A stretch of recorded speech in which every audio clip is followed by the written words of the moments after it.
So 10 key takeaways from the Canada's 2025 to 2027 Immigration Levels Plan.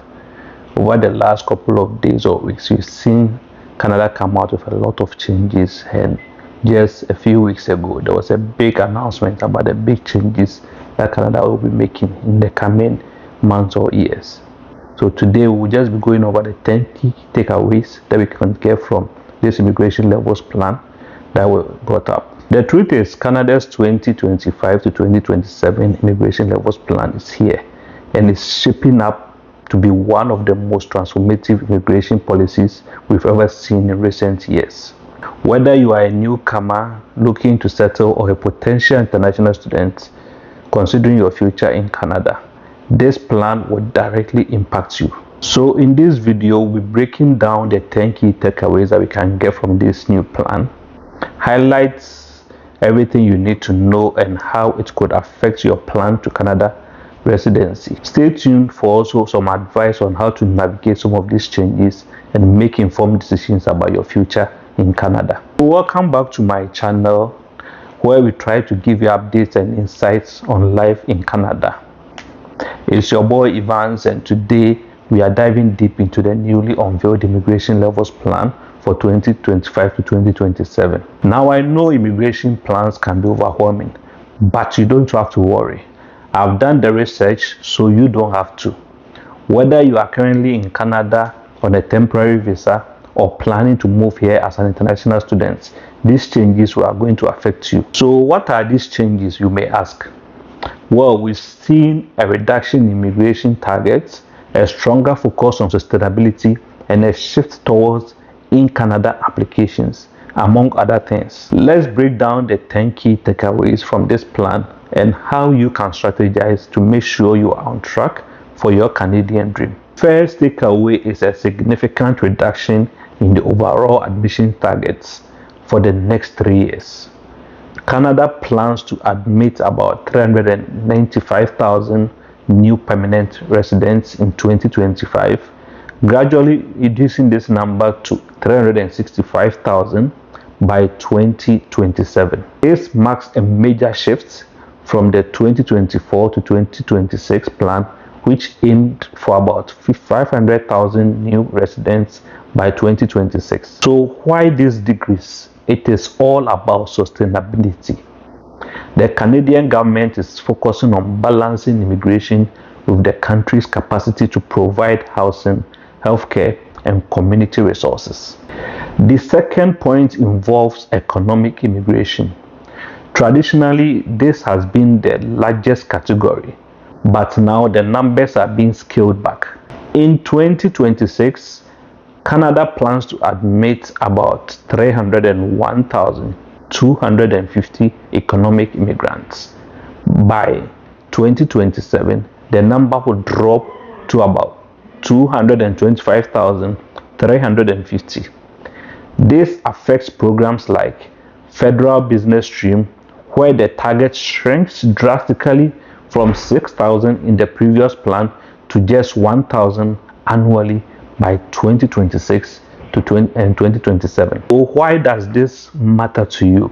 If you are planning to immigrate under the economic category, the competition is going to be fiercer. My advice is focus on in-demand sectors like healthcare or trades, where Canada is still hungry for skilled workers. Point number 3 is prioritizing in-Canada applicants. One of the biggest shifts is a focus on in-Canada applicants, those who are already living and working here temporarily. In fact, the 2025 to 2027 plan estimates that more than 82,000 people transitioning from temporary to permanent residency will be admitted in 2025.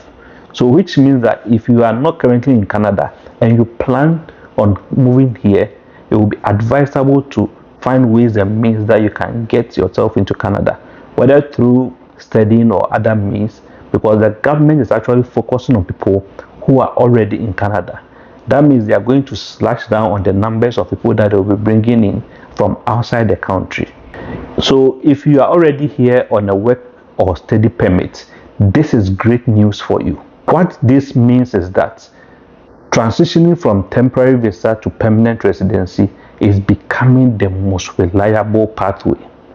So if you are here on the post-graduation work permit, that's the PGWP, or under the temporary foreign worker program, that's the TFWP, my advice is start exploring programs like the Canadian Experience Class or even the Provincial Nominee Program, because they are going to focus on these particular programs to bring in as many people as possible to permanent residency.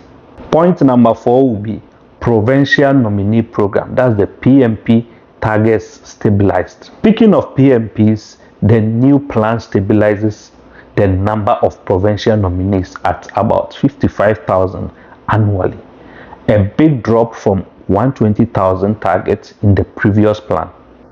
The PNPs are still an excellent option if you want to settle in a specific province, but the reduction means that fewer spots and more competition. If you are aiming for a PNP, start researching provinces that align with your skills and look for regions facing labor shortages in sectors like healthcare and education. So basically, if you plan on possibly using PNP, it might be time for you to now make decisions on where you want to go to and start strategizing and finding out the kind of qualification that you need to at least qualify for those PNPs. Or possibly you can align yourself with skills that are in shortage in these particular provinces.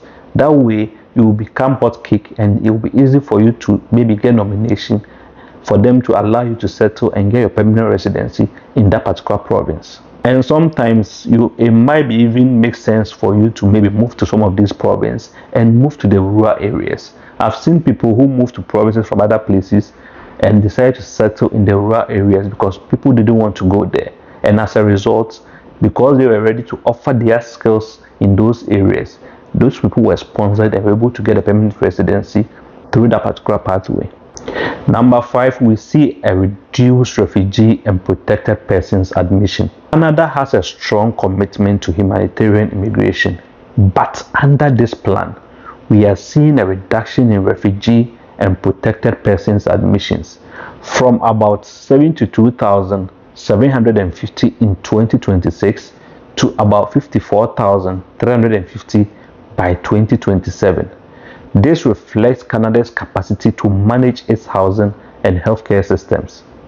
While this may sound discouraging, if you are applying under the humanitarian streams, Canada remains one of the most welcoming countries for refugees, though competition is getting higher. Because looking at the number of people who are now opting for a refugee pathway is going to get very competitive in the coming months or coming years. Because with the cut down on numbers, you can just imagine how they are going to scrutinize those reasons for refugee claim in the coming years. Number 6, we see family reunification targets also reduced. Family unification remains a priority, but like other categories, the targets are being reduced. Spousals, partners, and children admissions drop from 84,000 in 2026 to about 61,000 in 2027. So if you are hoping to bring your loved ones to Canada, my advice is to prepare your application early and ensure everything is in order. The sooner you apply, the better chance you have to secure a spot for them, to be able to at least bring them into the country. Number 7 is Francophone immigration outside Quebec. Canada is placing a growing emphasis on Francophone immigration outside Quebec. By 2027, 31,500 French-speaking immigrants are expected to settle in Canada. This initiative aims to bolster Francophone communities across the country and fill workforce gaps.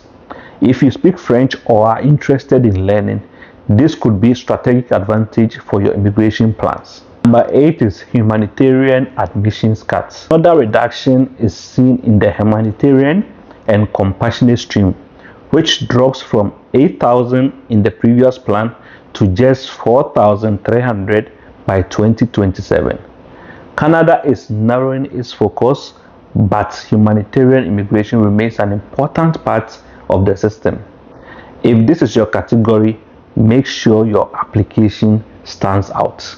Number 9 is temporary resident levels for work and study permits. For the first time, Canada has introduced temporary residence targets aimed at managing work and study permit holders. In 2025, the plan is to admit 673,650 temporary residents, decreasing to 516,600 by 2026.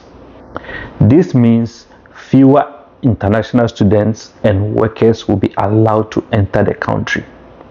If you are planning to study or work here temporarily, I suggest applying early and researching institutions or employers that align with your career goals as early as possible, because looking at how things are going, they are going to continue cutting down these numbers to be able to meet the targets that they've set for themselves. By trying to at least stabilize some of the wrongs that they've done in the past and reduce the number of people that they are bringing in. Number 10, we have targeted numbers for temporary residency. Finally, the plan outlines specific targets for temporary workers and students. The International Mobility Program will see 285,750 arrivals in 2025, and student permits will remain consistent around 305,900 annually. The focus on controlling temporary residents means stricter regulations on who gets in. So if you are already here as a student or worker, now is the time to strategize on how you can transition to permanent residency. So there you have it, the 10 key takeaways from Canada's 2025 to 2027 immigration levels plan. There are a lot of changes, but also plenty of opportunities for those who plan ahead and adapt their strategy. Whether you are an international student, temporary worker, or newcomer planning on settling in Canada, understanding this plan is essential to securing your future here. Thanks for watching, and don't forget to like, subscribe, and hit the notification bell so that you don't miss any upcoming videos from me. Until the next time, cheers.